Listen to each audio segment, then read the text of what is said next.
దేవుని పరిశుద్ధ నామముకి స్తుతులు చెల్లిస్తున్నాను. గొప్ప దేవుడు, అద్భుతకరుడు, 98వ దినమున ఈ బైబిల్ స్టడీని దేవుడు ఆశీర్వదించి మరొక సమయము మరొక దినము మనందరికి ఇచ్చిన గొప్ప దేవునికే స్తుతులు వందనాలు చెల్లిస్తున్నాను. ప్రత్యేకంగా ఈ రోజు వాక్యం కొరకు బైబిల్ స్టడీకి విచ్చేసిన మీ అందరిని బట్టి కూడా ప్రభువుని యేసునామమున మీ అందరికీ శుభము తెలుపుతున్నాను. మీ జీవితాలను దేవుడు ఆశీర్వదించి నడిపించాలని, ఆయన వాక్యం చేత మనం మీ హృదయాలన్నీ కూడా నింపబడి దేవుని కొరకు జీవించే గొప్ప సాక్షులుగా అందరూ తయారవ్వాలని మనస్ఫూర్తిగా కోరుకుంటున్నాం.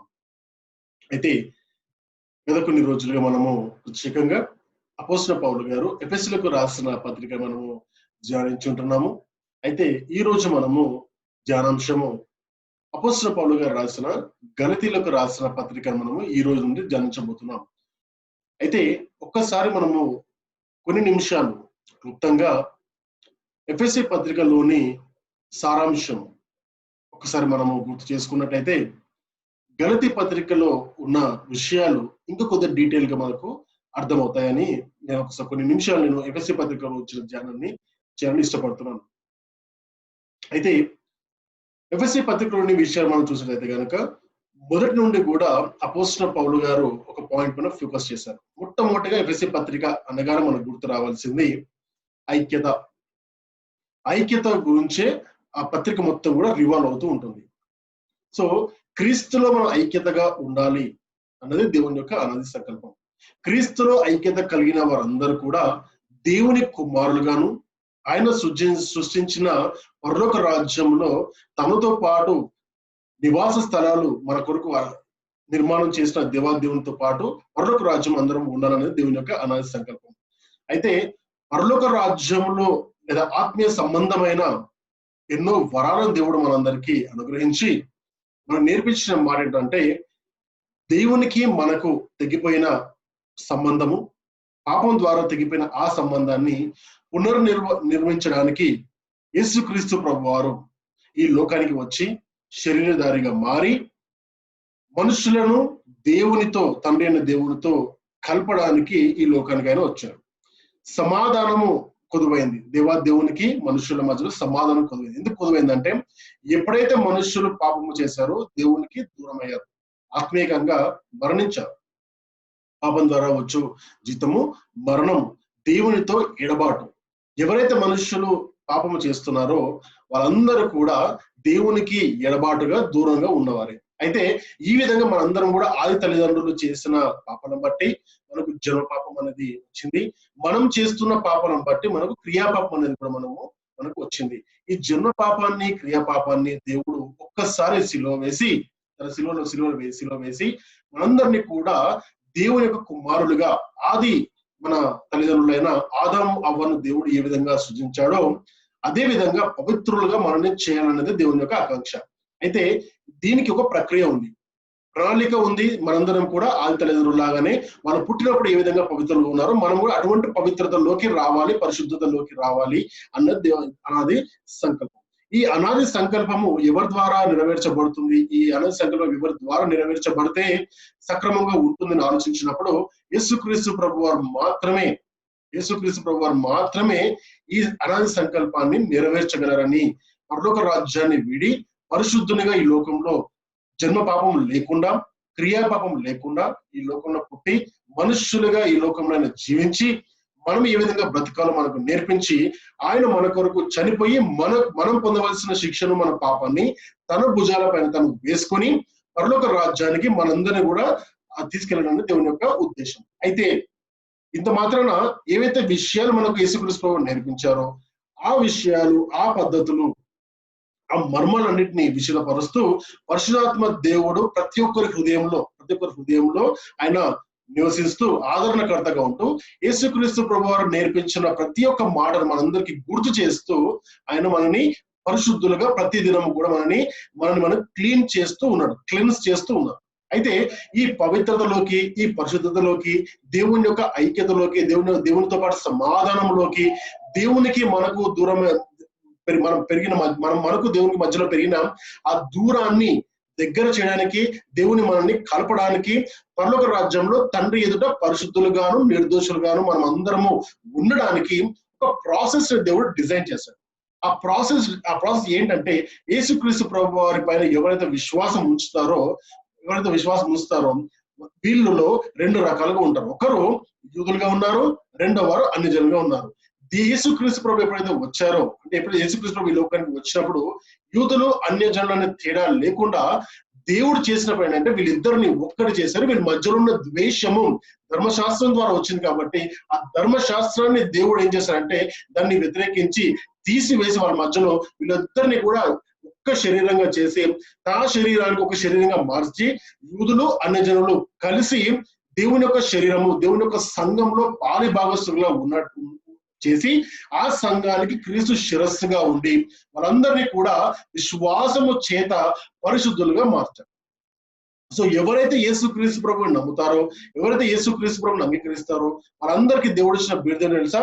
మొదటి గిఫ్ట్ ఏంటంటే పరిశుద్ధాత్మ దేవుడు వాళ్ళ హృదయాల్లోకి రావడం. అంటే మనం పరిశుద్ధపరచడానికి దేవుడు పరలోక రాజ్యంలో ఉన్న పరిశుద్ధాత్మ దేవుని యొక్క ఆత్మను మనందరిలోకి పంపించాడు. సో పరిశుద్ధాత్మ దేవుడు ఎవరి లోపలైతే యాక్టివేట్ అవుతారో వాళ్ళందరూ కూడా దినదినం పరిశుద్ధులుగా మారడానికి ప్రయత్నం చేస్తారు. ఒక టైంలో పరిశుద్ధులుగా మారిపోతారు.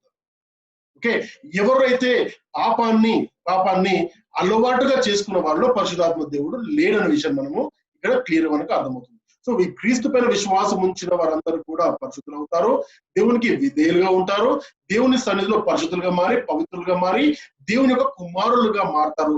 తర్వాత దేవుడు పరలోక రాజ్యం వచ్చినప్పుడు వాళ్ళని తనతో పాటు పరలోక రాజ్యానికి తీసుకుని అయితే ఇది ఒక పార్ట్. అయితే రెండో భాగంగా ఈ లోకంలో మనము ఈ విధంగా పవిత్రపరచబడడానికి మనం చేయవలసిన పనులు ఏంటివి అన్న విషయాన్ని దేవుడు మాట్లాడుతూ ఒక 5 రకాల వ్యక్తులను ఈ లోకంలోకైనా పంపించాడు. ఈ ఐక్యతలోకి క్రీస్తు యొక్క రక్షణ, మనందరికీ విశ్వాసం ఉంది, మంచిదే. అయితే మరి క్రీస్తు జ్ఞానం కూడా కావాలి కదా. క్రీస్తు జ్ఞానం కావాలంటే మనతో పాటు ఇంకొక వ్యక్తి అపవాది ఉన్నాడు. అపవాదిని వాడిని ఎదిరించడానికి కావాల్సిన జ్ఞానం ఎక్కడి నుంచి వస్తుందంటే బైబిల్ గ్రంథం కూడా జ్ఞానం వస్తుంది. ఆ జ్ఞానం ప్రకటించడానికి దేవుడు 5 రకాల వ్యక్తుల్ని ఏర్పాటు చేసుకున్నాడు. అపోస్తలుగా ఏర్పాటు చేసుకున్నాడు, అపోస్తలుగా దేవుడు ఏర్పాటు చేసుకున్నాడు, ఉపదేశులుగా ఏర్పాటు చేసుకున్నాడు, సువార్థికులుగా దేవుడు ఏర్పాటు చేసుకున్నాడు, కాపరులుగా దేవుడు వాళ్ళని ఏర్పాటు చేసుకున్నాడు. అంతకంటే ఎక్కువగా ప్రవక్తల్ని కూడా దేవుడు ఏర్పాటు చేసుకున్నాడు. ఇప్పుడున్న కాలంలో అపోస్తులు ప్రవక్తలు లేరు, కానీ ఉపదేశకులు, కాపరులు మనకు కనబడుతున్నారు. సో వీళ్ళందరూ సువార్థికులు కనబడుతున్నారు. వీళ్ళు చేసే పని ఏంటంటే మనలో ఉన్న క్రీస్తుని నమ్మిన మనందరి యొక్క విశ్వాసాన్ని వాళ్ళు దృఢపరుస్తూ దేవుని యొక్క జ్ఞానాన్ని ప్రతిదినం మనకు నేర్పిస్తూ ఏ విధంగా పసిపిల్లల్లాగా మనం ఉండకుండా ఇటు అటు కొట్టుకొని పోయే బిడ్డలా ఉండకుండా తప్పుడు బోధన సైడ్ మనం పోకుండా మన జ్ఞానాన్ని, మన హృదయాన్ని, మన రక్షణని ఏ విధంగా కాపాడుకోవాలో మనకు ప్రతిదినము నేర్పించడానికి దేవుడు వీళ్ళని ఏర్పాటు చేసుకున్నాడు. మనం చేస్తున్న ఈరోజు మనం నేర్చుకుంటున్న పని కూడా అందులో భాగమే. ఈ రోజు మనము ప్రతిదినం చేస్తున్న పని కూడా క్రీస్తు జ్ఞానం ఎంతైనా అవసరం. విశ్వాసం మంచిదే, కానీ క్రీస్తు యొక్క వాక్యము, క్రీస్తు యొక్క జ్ఞానము చాలా ఇంపార్టెంట్. మన రక్షణ కాపాడుకోవడానికి కిరీటం మనకి ఇచ్చాడు దేవుడు, మంచిదే. కుమారుడు అంగీకరించాడు. ఈ కుమారుడు అనుగ్రహించిన ఈ స్వాస్థ్యాన్ని అపవాది మన దగ్గర నుంచి దొంగిలించుకొని పోకుండా నిమిత్తము మనకేం కావాలంటే వాక్యం అనే ఖడ్గం మన చేతిలో ఉండాలి. వాక్యం అనే ఖడ్గము యేసుక్రీస్తు ప్రభు యొక్క జ్ఞానం మనలో ఉండాలి. అప్పుడే ఈ లోకాన్ని మనము జయించగలుగుతాం అన్న మాట మనము నేర్చుకున్నాం. అవునా? దాని తర్వాత బిడ్డలు తల్లిదండ్రులతో ఏ విధంగా ఉండాలి ఈ లోకంలో, తర్వాత తల్లిదండ్రులు బిడ్డలతో ఏ విధంగా ఉండాలి, యజమానులు ఏ విధంగా జీవించాలి, దాసులు ఏ విధంగా జీవించాలి అన్న మాట మనము నేర్చుకొని అపవాద తంత్రంలో ఏ విధంగా ఎదురించాలో కూడా మనం అందరం కూడా నేర్చుకున్నాం. అయితే ఇవన్నీ క్లుప్తంగా మాట్లాడుకున్నప్పుడు 6 అధ్యాయాలు నిక్షిప్తమైన మర్మాలు ఇవన్నీ. ఏ విధంగా ఈ లోకంలో పరిశుద్ధులుగా మారితే దేవుని ఎదుట దేవుడు వచ్చేసరికి పరలోక రాజ్యం నుంచి దేవుడు మన కొరకు వచ్చేటప్పటికి దేవుని కొరకు ఎదురు చూసే బిడ్డలుగా, అంటే వధువు వరుని కోసం ఎదురు చూసే విధంగా అటువంటి ఆసక్తితో, ఇష్టంతో ఎదురు చూసే బిడ్డలుగా మనము తయారవుతాం. లేకపోతే వరుడు తొందరగా వచ్చేస్తుంటే వధువు రెడీగా లేకపోతే భయం వస్తుంది. అదేవిధంగా విశ్వాసము, దేవుని యొక్క జ్ఞానము లేని వాళ్ళకు దేవుని యొక్క రాక అంటే భయము, దేవుడు ఎందుకు వస్తున్నాడు అనే భయం వస్తుంది. కాబట్టి ఎదుర్కోలేరు. వారందరూ కూడా పరలోక రాజ్యంలోకి చేరకుండా ఈ లోకంలో విడవబడతారు. ఎప్పుడైతే సంఘం ఎత్తబడుతుందో వీళ్ళందరూ కూడా విడవబడతారు. సో కాబట్టి మన రక్షణను కాపాడుకోవడానికి విశ్వాసముతో పాటు దేవుని యొక్క జ్ఞానం కూడా మనకు కావాలని మనం నేర్చుకున్నాం. దేవుని యొక్క జ్ఞానం ద్వారా అపవాది శక్తిని కూడా మనము ఎదిరించగలం అన్న విషయాన్ని మనము ఇప్పటివరకు నేర్చుకున్నాం. ఇది మనము నేర్చుకున్నాం సారాంశం ఎఫెసీ పత్రికలో. అపోస్తలుడైన పౌలు గారు ఒక గాస్పెల్ ని అంటే సువార్తను క్లుప్తంగా మనకు ఎఫెసీ పత్రికలో అందజేశారు. అయితే ఇప్పటి నుంచి మనం నేర్చుకునే భాగాలన్నీ కూడా ఈ విధంగా నేర్చుకునే మాటలు, నేర్చుకునే గ్రంథాలని అధ్యయనం చేస్తున్నప్పుడు కొన్ని విషయాలు ఏమంటే ఇదే విషయాల్లో అవే విషయాలు మనం మాట్లాడుకుంటాం, కానీ లోతైన మర్మాల్లోకి వెళ్తాం. మనం విశ్వాసం అంటే తెలుసుకున్నాం, విశ్వాసం అంటే ఏంటో నేర్చుకుంటాం. దేవుని క్రీస్తు యొక్క జ్ఞానం అంటే ఏంటో ఎఫెసీ పత్రికలో రాయబడింది. ఇవి దేవుని యొక్క జ్ఞానం ఏ విధంగా ఉంటుంది, ఎక్కడ నుంచి తీసుకోవాలి, ఇవన్నీ లోతైన మర్మాలు మనకు తెలుస్తుంది. దొంగ బోధకుల గురించి అపవాది చేసే తంత్రాలను మనం తప్పించుకోవాలి. అపవాది యొక్క తంత్రాలు ఏ విధంగా ఉంటాయి, మనం ఈ లోకంలో ఉన్నవి వాక్య రూపకంగా కూడా గ్రంథాల్లో ఇవన్నీ బైబిల్ గ్రంథంలో నిశ్చితం చేయబడ్డాయి. సో కాబట్టి ఈ మాటల్ని మనం ఇంకా డెప్త్ లో పోయే రాను రోజుల్లో ఇంకా డెప్త్ లోకి వెళ్ళి మనము దేవుని యొక్క వాక్యాన్ని నేర్చుకుంటాం. ఇదే ప్రక్రియలో గలతీ పత్రిక గురించిన ఇంట్రొడక్షన్ ఈరోజు మనము నేర్చుకుందాం. గలతీలోకి రాసిన పత్రిక మనం ఎందుకంటే ఎఫెసీ పత్రిక నుంచి ఈ నాలెడ్జ్ ని క్యారీ చేసుకుంటూ గలతీ పత్రిక ధ్యానించినట్టయితే అప్పుడు మనకు దేవుని యొక్క వాక్యంలోని అర్థాలు, లోతైన మర్మాలు మనకు అర్థమవుతుంది. రైట్. అయితే ఇప్పుడు మనము గలతీలో రాసిన పత్రికను మనము ధ్యానించుకుందాము. జస్ట్ ఈ రోజు మనం కలిగి ఇంట్రొడక్షన్ నేర్చుకుందాం. బ్యాక్గ్రౌండ్ మనం కొద్దిగా నేర్చుకుందాం. ప్రతి పుస్తకానికి ఒక బ్యాక్గ్రౌండ్ ఉంది. ఆ బ్యాక్గ్రౌండ్ నేర్చుకున్నట్టయితే కనుక వాక్యం చదువుతున్నప్పుడు దాని యొక్క పర్పస్ అనేది మనకు అర్థమవుతుంది, ఆబ్జెక్టివ్ అర్థమవుతుంది. దాని తర్వాత ఈ గ్రంథం ఏ విధంగా కన్స్ట్రక్ట్ చేయబడింది అన్న విషయం కూడా మనకు క్లారిటీ వస్తుంది. రైట్. చూద్దాం అయితే ఎపిస్టల్స్ గలేషియన్స్. ఒకసారి గలతీలు రాసిన పత్రిక మనం అంటే ఎఫెసీ పత్రిక కంటే ముందున్న పత్రిక గలతీలు రాసిన పత్రిక. ఒకవేళ బైబుల్ తెలియకపోతే కనుక ఎఫెసీ పత్రిక కంటే ముందున్న పత్రిక గలతీలో రాసిన పత్రిక. అయితే ఈ గలతీ పత్రికలో మొత్తంగా చూస్తే మనము 6 అధ్యాయాలు, ఎఫెసీ పత్రిక ఉన్నట్టుగానే 6 అధ్యాయాలు ఉంది. ఎఫెసీ పత్రిక మనము 20 రోజులు నేర్చుకున్నాం. మరి గలతీ పత్రిక ఈ 6 అధ్యాయాలు 20 రోజుల్లో నేర్చుకున్నాము. మరి ఈ గలతీ పత్రికలో కూడా 6 అధ్యాయాలు ఉన్నాయి.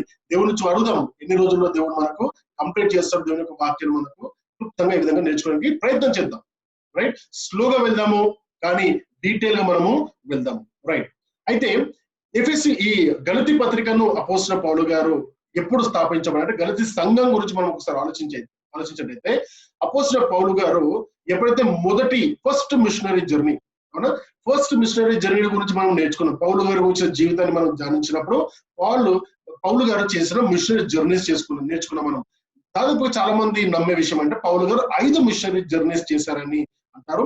దాంట్లో మేజర్ గా 3 మిషనరీ జర్నీస్ చాలా ప్రాముఖ్యం. అంటే మిషనరీ జర్నీస్ అంటే ఏంటివి? యెరూషలేము నుండి పలానా ప్రాంతానికి వెళ్ళి మళ్ళీ తిరిగి యెరూషలేముకి రావడం, దీనిది ఒక్క మిషనరీ జర్నీ. ఆ విధంగా తను 5 సార్లు చేసినట్టుగా మనకు కనబడుతుంది. ఒక్కొక్క మిషనరీ జర్నీకి ఒక్కొక్క టైం పీరియడ్, దాదాపు 20 సంవత్సరాల పరిచయం మనకి ఇక్కడ పౌలు గారి జీవితం మనకు కనబడుతుంది. 20 సంవత్సరాల పరిచర్యలో 58 ప్రాంతాలను తిరిగి దాదాపు 2500-3000 కిలోమీటర్లు తన ప్రయాణం చేసినప్పుడు స్థాపించబడ్డ సంఘాలు ఇవన్నీ కూడా. ఓకే. తర్వాత ఈ గలతీలు రాసిన పత్రిక మనం ఆలోచించి చూస్తే అవే అపోస్తలుడైన పౌలు గారు మొదటి మిషనరీ జర్నీలో ఎవరితో వెళ్ళారు? బర్నబాస్ గారు కలిసి వెళ్ళారు. మనం నేర్చుకున్నాం కదా, అపోస్తలుల కార్యాలు మనం నేర్చుకున్నాం. దాదాపు మనం 13వ అధ్యాయం చూసినట్లయితే కనుక వీళ్ళని ఫస్ట్ మిషనరీ జర్నీలో పంపిస్తారు. దేవుడు వారిని ప్రత్యేకపరిచి బర్నబాస్ ని పౌలుని కలిపి అక్కడికి వారిని ఫస్ట్ మిషనరీ జర్నీలో పంపిస్తారు. ఇదే మిషనరీ జర్నీలో మనము ఎవరి గురించి నేర్చుకున్నాము? మార్కు గారి గురించి కూడా నేర్చుకున్నాం. ఎందుకంటే పంపులు ఎవరికి వచ్చి తను వెనక్కి వచ్చేస్తాడు కాబట్టి, అవునా. ఈ విషయాల గురించి కూడా మనము నేర్చుకున్నాం. అయితే పౌలు గారు వెళ్ళిన మొదటి మిషనరీ జర్నీ అంటే ఈయనతో పాటు ఎవరున్నారు? బర్నబాస్ గారితో కూడా ఉన్నారని మనకు అర్థం వస్తుంది. సో అపోస్తలుల కార్యాల్లో 13వ అధ్యాయము 2వ వచనం నుండి 14వ అధ్యాయము 28వ వచనం వరకు చూస్తే ఆ మిషనరీ జర్నీ అప్పుడు జరిగిన ఏ సంఘాలు వాళ్ళు విజిట్ చేశారు మనకు కనబడుతుంది.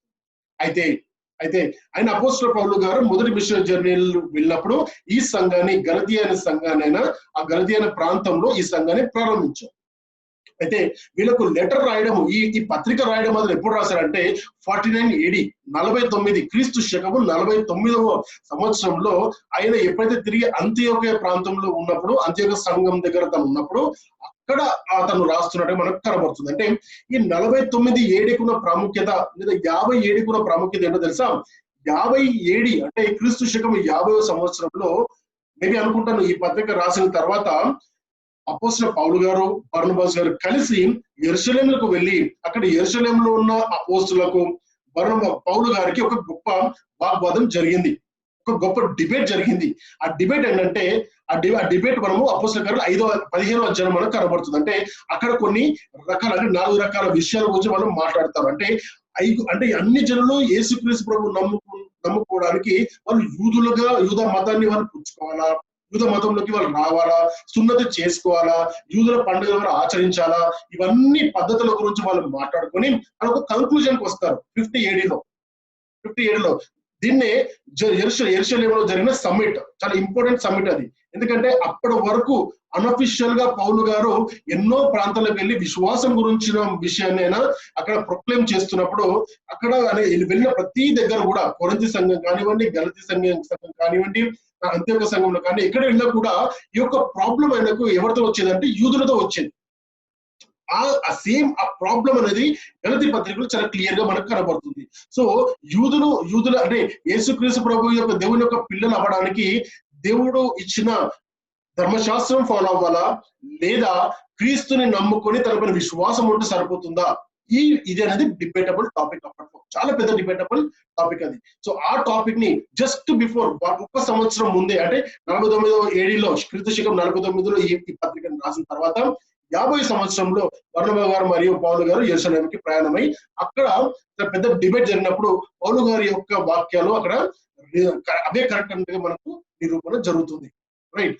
అయితే ఒకసారి గలతీ గురించిన విషయాలు కొన్ని నేర్చుకుందాం. మనం గలతీ సంఘానికి గురించిన విషయాలు మనము నేర్చుకుందాం. అయితే గలతీ సంఘం గురించి మనం మాట్లాడుతున్నప్పుడు ఇది దీన్ని ఈ రోజు నార్థన్ ఏషియా మైనర్ లో ఉంది. దాన్ని ఈ రోజు ఏమంటారంటే టర్కీ అనే దేశంతో పిలుస్తారు, టర్కీ అనే పేరుతోని పిలుస్తారు. అప్పట్లో గలతియా అనే పేరు ఉంటుంది, ఇప్పట్లో టర్కీ అని మనము పిలుస్తాం. ఈ పేరు గలతియా ఆర్ గలేషియా అనే పేరు ఈ ప్రాంతానికి ఏ విధంగా వచ్చింది అంటే రోమన్ ఎంపరర్ అగస్టస్ అనే రోమన్ ఎంపరర్ క్రీస్తుకు పూర్వము 25వ సంవత్సరంలో దానికి గలతియా అనే పేరు పెడతాడు. ఎందుకు గలతియా అని పేరు పెడతారు ఆ ప్రాంతానికి అంటే, గలతియా అనే ప్రాంతంలో గ్యాలిక్ లాంగ్వేజ్ మాట్లాడే వాళ్ళు, అంటే గ్యాలిక్ అనే భాషను మాట్లాడే వ్యక్తులు ఆ ప్రాంతంలో దాదాపుగా 278వ సంవత్సరం నుండి, అంటే క్రీస్తు శకము 278వ సంవత్సరం, అంటే క్రీస్తు శకం 200 సంవత్సరాల నుండి క్రీస్తు పూర్వం 200 సంవత్సరాల నుండి వాళ్ళు ఆ ప్రాంతంలో జీవిస్తారు. కాబట్టి గ్యాలిక్ లాంగ్వేజ్ మాట్లాడే వాళ్ళు వీళ్ళని లేదా సెల్టిక్ పీపుల్ అని కూడా పిలుస్తారు. గ్యాలిక్ లాంగ్వేజ్ మాట్లాడే వాళ్ళు లేదా సెల్టిక్ పీపుల్ అని కూడా పిలుస్తారు. వీళ్ళని సెల్ట్స్ అనే మాటతో కూడా పిలుస్తారు. అందుకని ఆ ప్రాంతానికి గలతియా అంటే గౌల్స్ అనే మాటతో, గౌల్స్ అనే వ్యక్తులు ఆ ప్రాంతంలో జీవించారు కాబట్టి దీని పేరు గలతియా అని ఆయన రోమన్ ఎంపరర్ అగస్టస్ అక్కడ దానికి నామకరణం చేయడం జరిగింది 25 BC లో. ఓకే. అయితే ఈ సెల్టిక్ పీపుల్ ఎవరు? ఈ సెల్టిక్ పీపుల్ ఆర్ గ్యాలిక్ భాష మాట్లాడే వ్యక్తులు ఎవరు అంటే వీళ్ళు ఎవరు కాదు, ఇండో యూరోపియన్, అంటే యూరోపియన్ కంట్రీస్ లో యూరోప్ దేశంలో మరియు అనటోలియా అనే ప్రాంతంలో ఆ భాషను మాట్లాడే వాళ్ళని సెల్టిక్ లాంగ్వేజ్ పీపుల్ అని కూడా పిలుస్తారు. వీళ్ళ భాషకు వింతైన భాష. ఆ భాషలో ఉన్న వాళ్ళని ఏ విధంగా పిలుస్తారంటే, అంటే ఈ Celtic language speaking people before and after అంటే వాళ్ళు మాట్లాడతారు. అంటే ఇండో యూరోపియన్ పీపుల్ మాట్లాడే ఆ సమయంలో మాట్లాడిన భాష. అంటే దాదాపు మనం క్రీస్తు పూర్వం 200 సంవత్సరాల నుంచి చరిత్ర మనం అక్కడ మాట్లాడుతాం. సో ఈ ప్రాంతానికి అంత ప్రాముఖ్యత మనకి ఇక్కడ ఉంది. రైట్. అయితే ఒక్కసారి మనం ఆలోచించుకొని చూద్దాం. ఈ గలతీ సంఘానికి పౌలు గారు ఈ పత్రికను రాస్తున్నప్పుడు what is the agenda, what is the purpose? ఒక్కసారి ఆలోచించుకొని చూస్తే ఒక హిస్టారికల్ ఈవెంట్ మనకి ఇక్కడ కనబడుతుంది. ఆ హిస్టారికల్ ఈవెంట్స్ ఏంటి అంటే, యూదులకు ఒక ప్రాబ్లం వచ్చింది.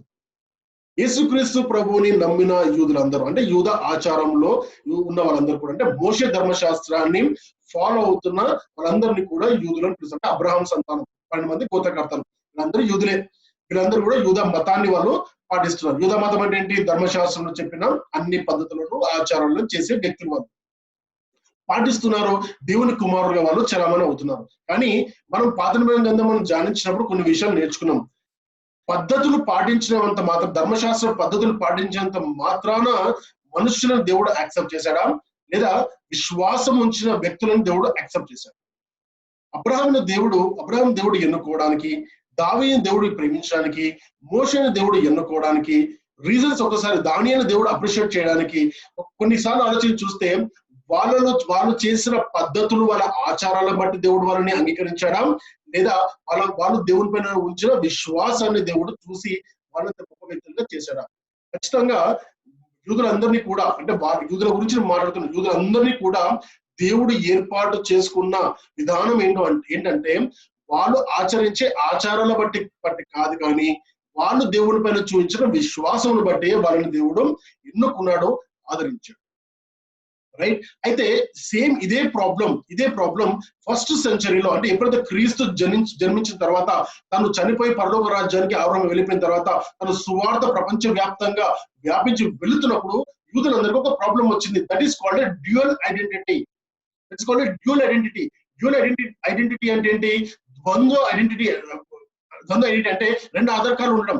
ఒకే మనిషికి రెండు ఆధార్ కార్డు లాగా ఉంటుందన్నమాట. అది ఈ సిచ్యువేషన్ అటువంటి సిచ్యువేషన్. అది ఎందుకు ఆ సిచ్యువేషన్ వీళ్ళకి వచ్చింది అంటే, మొదటిగా వాళ్ళు ధర్మశాస్త్రాన్ని ఫాలో అవుతూ, ధర్మశాస్త్రం పద్ధతులను, ఆచరణలు వాళ్ళందరూ కూడా ఫాలో అవుతున్నప్పుడు వాళ్ళు దేవుని కుమారులుగా అనుకుని బ్రతికేవారు.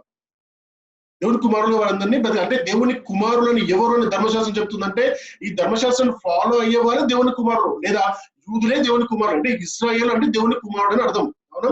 ఇశ్రాయేలు ఎవరంటే దేవుని యొక్క కుమారుడు, దేవుని చేత ప్రత్యేకమైన జనాంగం. వాళ్ళందరూ కూడా దేవుని చేత ప్రత్యేకపరచబడిన జనాంగం అని వాళ్ళు మేము దేవుని యొక్క కుమారులము. ఈ లోకాన్ని మేము డివైడ్ చేసేటప్పుడు యూదులు, అన్ని జనులు, అంటే యూదులు కాని వారిని మేము డివైడ్ చేసి, యూదులందరం కూడా దేవుని దగ్గర నుంచి, దేవుని చేత ప్రత్యేకంగా ఏర్పాటు చేయబడిన జనాంగం మేము, మిగతా వాళ్ళందరూ కూడా దేవుని కుమారులు కారు అనే విషయంలో ఉన్నారు. ఎప్పుడైతే యేసుక్రీస్తు ప్రభు వారి యొక్క బోధన ఈ లోకానికి వచ్చాయి, తన మాటలు ఎప్పుడైతే నేర్చుకున్నారో, దాని తర్వాత ఎంతో మంది యూదులకు అర్థమైన విషయం ఏంటంటే, ధర్మశాస్త్రాన్ని ఫాలో అవుతున్న మన ధర్మశాస్త్రం చెప్పబడిన మెస్సియా ఎవరో కాదు, ఈయనే అని ఎప్పుడైతే అంగీకరించారో, దాని తర్వాత వాళ్ళకి ఒక ప్రాబ్లం వచ్చింది. యూదులుగా ఉన్నారు, యూదాచారాలు చేస్తున్నారు, యూద పద్ధతులు చేస్తున్నారు. క్రీస్తు వచ్చిన తర్వాత వాళ్ళకి నేర్పించిన విషయం అంటే విశ్వాసం అనే పాయింట్ ని వాళ్ళకి నేర్పించారు. అయితే యూదులలో ఉన్నంత వరకు ఈ ప్రాబ్లం లేదు, యూదుల్లాగా ఉన్నంత వరకు ఈ ప్రాబ్లం లేదు.